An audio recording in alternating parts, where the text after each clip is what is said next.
The year 2020 sounds far too futuristic for my liking. I still remember the year 1999, 10 years old, doing my bestest to stay up to see the new year. The turn of the millennium, and yeah, I made it to 9 p.m. and fell asleep. There's me when midnight rolls around. I only get to see the turn of millennium once. Well, until the year 3000, but I don't think I'm gonna make it to then. Anyway, on a more positive note, the future is here. We're going into 2020, and it doesn't have to be quite as terrifying as it seems, because it's a whole nother year of video game releases, specifically so on the Nintendo Switch. Believe it or not. I've made videos like this before where I take just a ridiculous amount of cool and fun looking video games and I throw them in your face and make your wallet scared. From little indie hidden gems you've probably never heard of before, all the way to a brand new freaking Zelda game. There's probably something for everyone in this video today. Surprise cat. So, I have about 40 games in this video today. If this video helps you out or you find a couple games you're looking forward to next year because of it, make sure you smash that like button. These aren't easy to put together. Subscribe if you want to learn more about the Switch maybe, or just hear me blab about things, or this cat might be back in videos, I don't know. Alright, wait, before we start this video though, I actually learned something mind-blowing yesterday. Like, Yes, this video is sponsored by ExpressVPN, but they were the ones that told me this. I knew that your laptop, your PC, your phone, all of that can obviously be hacked into, but did you know that even your Switch can be hacked into? If you're ever connected to an unencrypted website, or if any of the games you're playing are not properly encrypted, people can still get into it, get your login details, financial details, etc. Alright, that's freaking scary. So how about we just go ahead and all be protected as possible, just in case? Alright, I didn't mean to scare you. I know you're already finding your way down to that description to click on my special link and get www.expressvpn/beatemups to get your 3 months free trial because it helps me as much as it helps you. But before that, let me tell you a thing about ExpressVPN that's less scary.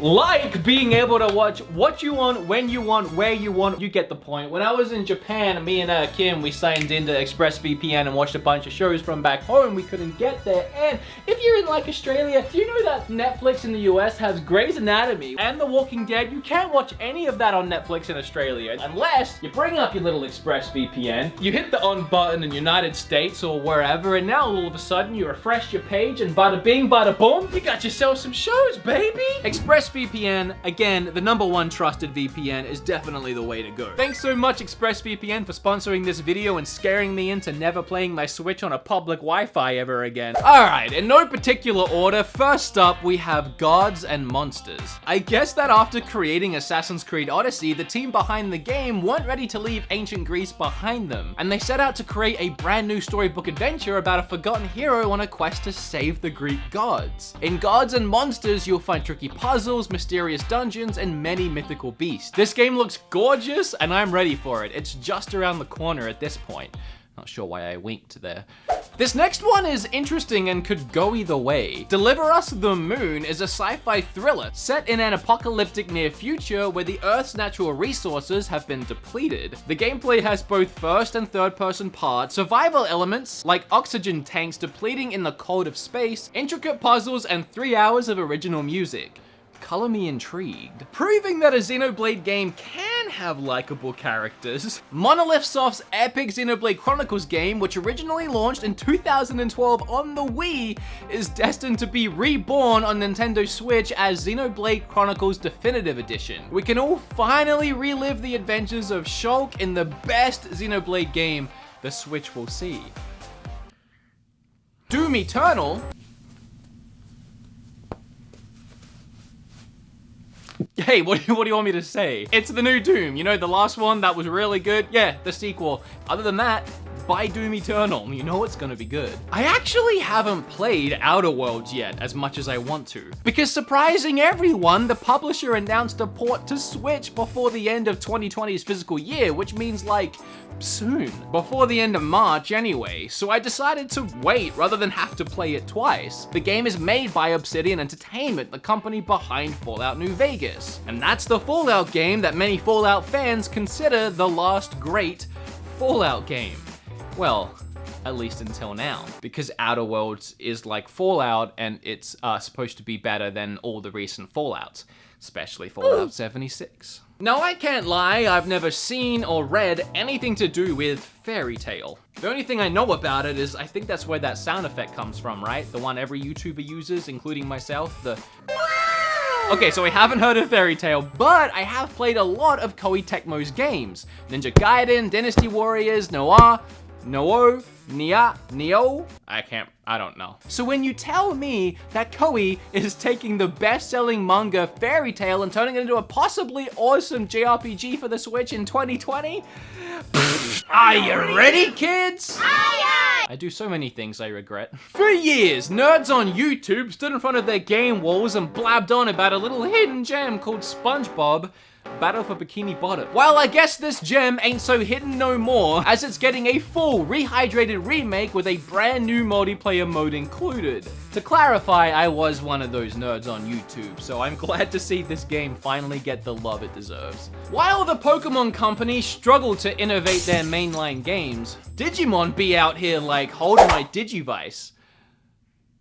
I do so many things I regret. The newest installment into the series, Digimon Survive, is a survival strategy role-playing game where players' choices influence the direction of the story, including the Digimon's Digivolution process. I have no idea how to say that. The game will have multiple endings, and should wrong choices be made, characters will be killed. Yep, this ain't your regular kitty monster game. Digimon has clearly grown with its audience, and I'm down for it. Also, that stab at Pokemon was purely for comedic effect. Hey, you know how I mentioned a lot of these games I hadn't even heard of before? Well, Chris Tales was one of them. Where the heck did Chris Tales come from? And how did I miss its initial release back in June? This game is gorgeous. My eyes don't even know where to begin. The colors, the art, the beautifully hand-drawn 2D animations. This indie gem is a love letter to JRPGs, and the world literally bursts to life. Your choices will change both the present and the future across more than 20 hours of gameplay. This is on my must-buy list for sure. It looks amazing. Can anyone else smell my hype for Trials of Mana? Trials of Mana 3 has had a huge overhaul and is being slapped on the Switch this April. Gorgeous revamped 3D graphics, you can pick your party from 6 different characters, change up your classes, and save the frickin' world. I actually can't wait for this one.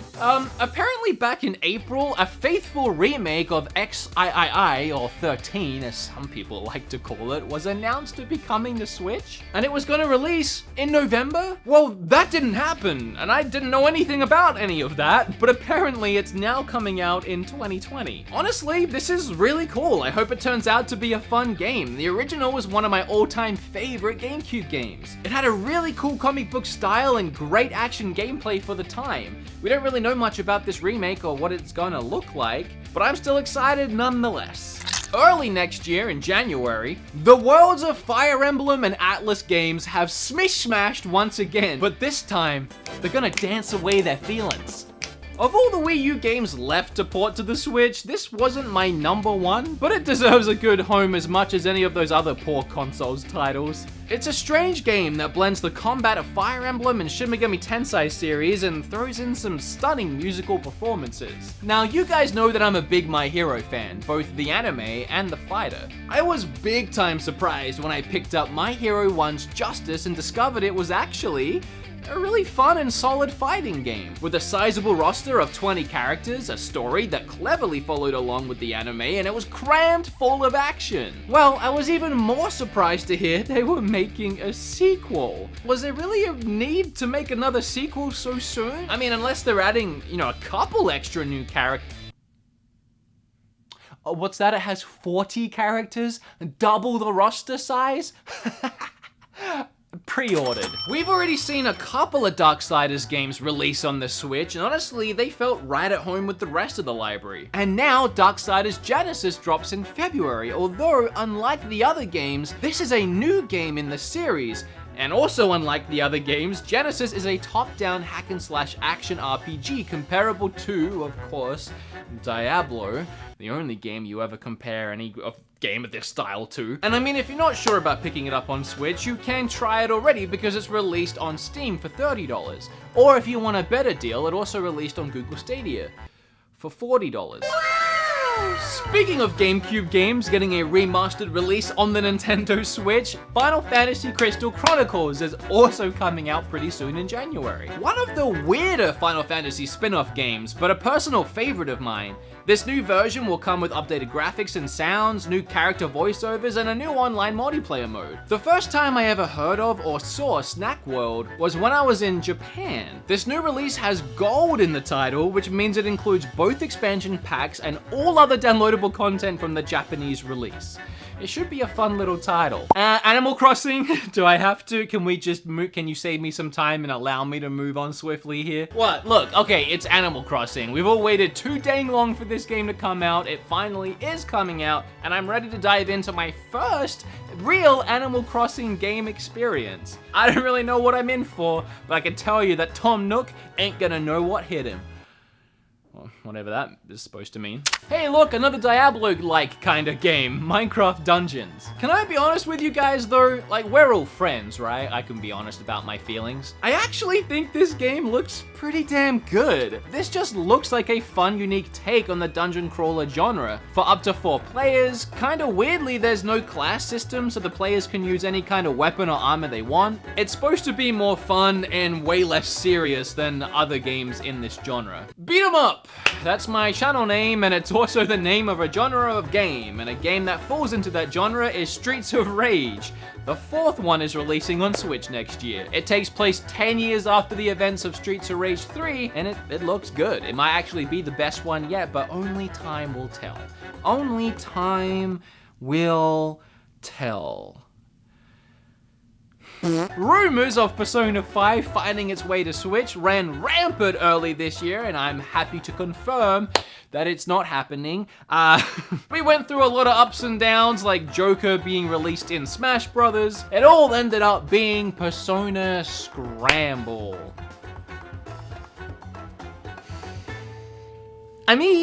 So Persona Scramble is a Dynasty Warrior style game. Think Hyrule Warriors or Fire Emblem Warriors, just with a Persona skin. It's not Persona 5, but I'll buy it. Rogue Company is a multiplayer shooter coming to all major platforms, including Switch of course. It features cross-play and is developed by Hi-Rez Studios. It kinda looks like a mix between Fortnite and Call of Duty, maybe? All I know is it'll probably be free. No More Heroes 3, dang it if I ain't excited for this one.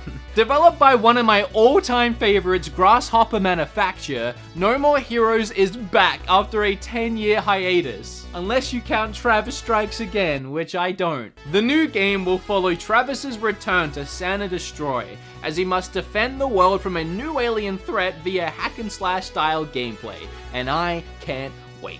Devil's Hunt is a third-person action game in which players fight their way through Hell, Jerusalem, and Miami? So this game allows you to change between human and demon forms. It has a large variety of attacks and combos, and wait, hold on a second, is this not a Devil May Cry game? Either way, I'm gonna get this one and try it out. Devil May Hunt releases early 2020. Ari and the Secret of the Seasons. This game is one I have my eye on, and I'm pretty excited to dive into. An adorably charming art style. It's an action-adventure game where you play as a young girl who gains the ability to manipulate the seasons around her. You use that ability to defeat enemies, overcome obstacles, and solve complex puzzles on her adventure across the world. I think this one looks super promising. Rock of Ages 3 is a game where you make your own levels and destroy everybody else's. A competitive tower defense game mixed with Monty Python-esque humor that gives you, well, this. It just looks like some absurdly ridiculous fun. A Hollow Knight Silk Song? Can it be another one of those Doom or Animal Crossing scenarios where we just right on past it? Clearly it's gonna be amazing. Clearly I'm excited for it, and it's coming to Switch. Wanna know something funny? RPG Maker MV is coming to Switch on the 30th of March next year. It's a game where you can, surprise, make your own RPGs, just like To the Moon, which was made on an earlier version of RPG Maker and is re-releasing on Switch in January. I honestly know nothing about Deadly Premonition or its sequel, which is apparently a Nintendo Switch exclusive, which is kind of weird because it's a horror game, a Nintendo Switch exclusive horror game. I know that they are open world survival horror games, I know they have a huge cult following despite not selling very well, and I know the first game was the most critically polarizing horror game of all time, and regarded as an example of games as an art form. Well, that's confusing. The sequel should be interesting. It's not every day that a Sega Saturn game gets a remake and a re-release. Well, today is one of them days. Well, not today,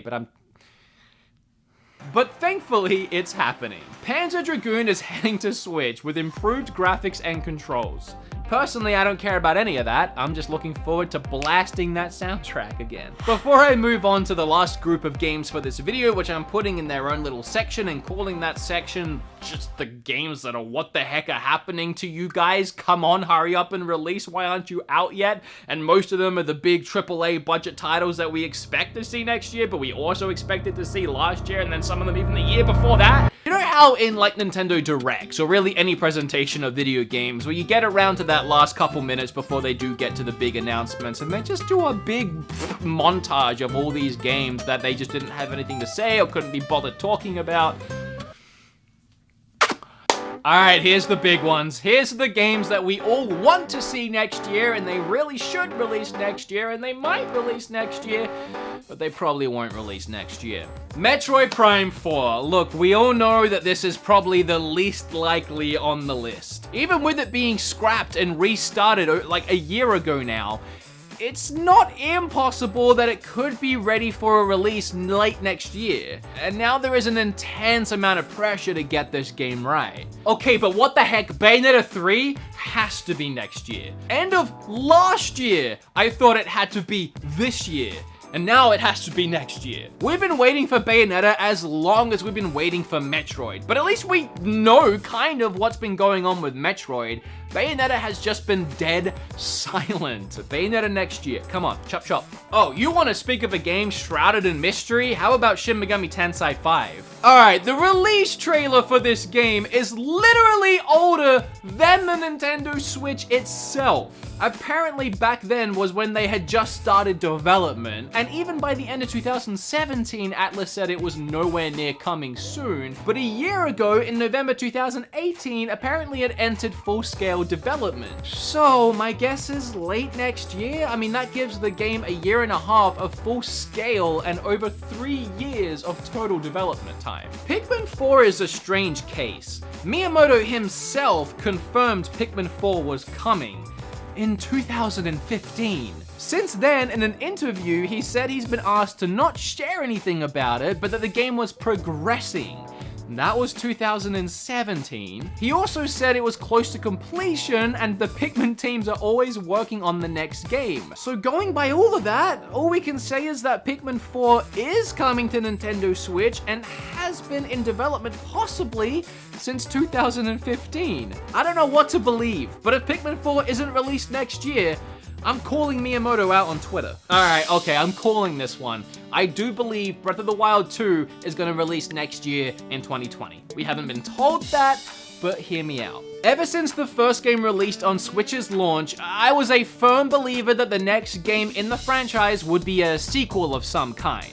You don't spend half a freaking decade developing a brand new Zelda engine like this and release it to heavy praise and then just scrap it and start again on a brand new engine for the next one. Like Majora's Mask after Ocarina of Time, it was obvious to me they would inevitably work within the Breath of the Wild universe to create a possibly much darker sequel, but at the very least, a sequel. Looks like I was right about the darker sequel too, judging by that trailer, which gives me the heebie-jeebies, and I love it. Assuming they got to work on this sequel shortly after the release of the first one in 2017, there's no reason to not believe that almost 3 years later, we could see a 2020 release. So no matter what kind of person you are, no matter where you like to play games, it's pretty much a guarantee there is something on here you'll love. So once you add these 40-ish games and slam it into the library, and then everything else that's gonna come out next year, the Nintendo Switch will have, and already has, one of the most diverse video game libraries a system has ever had. Which is why I love this little thing, and there's always something to talk about. With that said, I hope this video helped you in some way. Was there a game in particular that you're looking forward to? Leave it down below. What did I miss? If you're still here and you haven't hit that like button yet, you really have to. Subscribe, especially if you haven't already and you are still here. Like that, you made it the whole way through. You might even click on one of these end cards. You might even click that link down below before you leave and check out today's video sponsor who helped make this video possible. That would be awesome. Okay, well, I'm done now. Bye.